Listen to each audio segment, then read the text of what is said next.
আমাদের মাননীয় প্রধান উপদেষ্টা ডক্টর মোহাম্মদ ইউনূস সাহেব তিনি বলছেন যে আগামী জাতীয় নির্বাচনে আওয়ামী লীগ অংশগ্রহণ করবে কিনা সেই বিষয়ে বিএনপি একটি বৃহৎ রাজনৈতিক দল, তারা বলেছে নির্বাচনে অংশগ্রহণ করবে, তারা নাকি রায় দিয়ে দিয়েছে।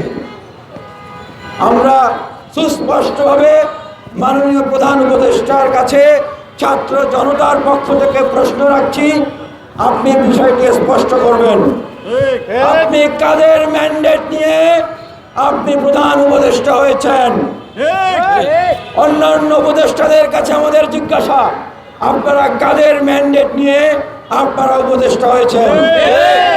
আপনাদের ম্যান্ডেট যদি হয়ে থাকে, এই যে হাজার হাজার ছাত্র জনতা যারা জীবন দিয়েছে, আপনাদের ম্যান্ডেট যদি হয়ে থাকে, এই যে হাজার হাজার ছাত্র জনতা যারা আহত হয়েছে এবং এখনো এই অন্তর্বর্তীকালীন সরকারকে সফল করার জন্য অন্তর্বর্তীকালীন সরকারের উপর কোনো আঘাত আসলে মোকাবেলা করার জন্য এখনো যারা জীবন দিতে রক্ত দিতে প্রস্তুত আছে, তাদের ম্যান্ডেট নিয়ে আপনারা দায়িত্ব নিয়ে থাকেন এবং দায়িত্ব কার্যক্রম চালিয়ে যাচ্ছেন বলে মনে করেন, তবে শুনে রাখেন, এই শহীদদের ম্যান্ডেট হচ্ছে আওয়ামী লীগ সহ গণহত্যাকারী এবং তাদের দোসররা আগামী নির্বাচনে অংশগ্রহণ করতে পারবে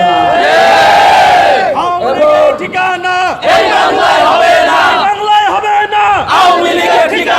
এবং এই দুর্নীতিবাজ লুটপাটকারী গণহত্যাকারীদের যারা বিগত নির্বাচনে অংশগ্রহণ করেছে, তারা কোনোভাবেই স্বতন্ত্র প্রার্থী হয়েও আগামী নির্বাচনে অংশগ্রহণ করতে পারবে না। শহীদ ভাইরা বলছেন তাদের পরিবারদের আহাজারি হচ্ছে, এখনো যত শহীদ হয়েছেন সকল শহীদের কি খোঁজ খবর তালিকা তৈরি করা সম্ভব হয়েছে? এই যে আবু সাইদ শহীদ হয়েছে, প্রথম শহীদ আবু সাইদের বাবা বলেছেন তার যে হত্যাকারীরা রয়েছে তাদের মাঝে মাত্র 2-3 জনকে গ্রেপ্তার করা হয়েছে। আবু সাইদের হত্যাকারীদের সবাইকে এখনো গ্রেপ্তারই করতে পারে নাই। শহীদদের তালিকায় তৈরি করা সম্ভব হয়নি। যারা আহত হয়েছেন এখনো তারা হাসপাতালের বেডে কাতরাচ্ছেন, এখনো আমাদের শহীদদের তালিকা দীর্ঘ হচ্ছে, অথচ আমাদেরকে শুনতে হচ্ছে আগামী নির্বাচনে আওয়ামী লীগ ফেরত আসবে।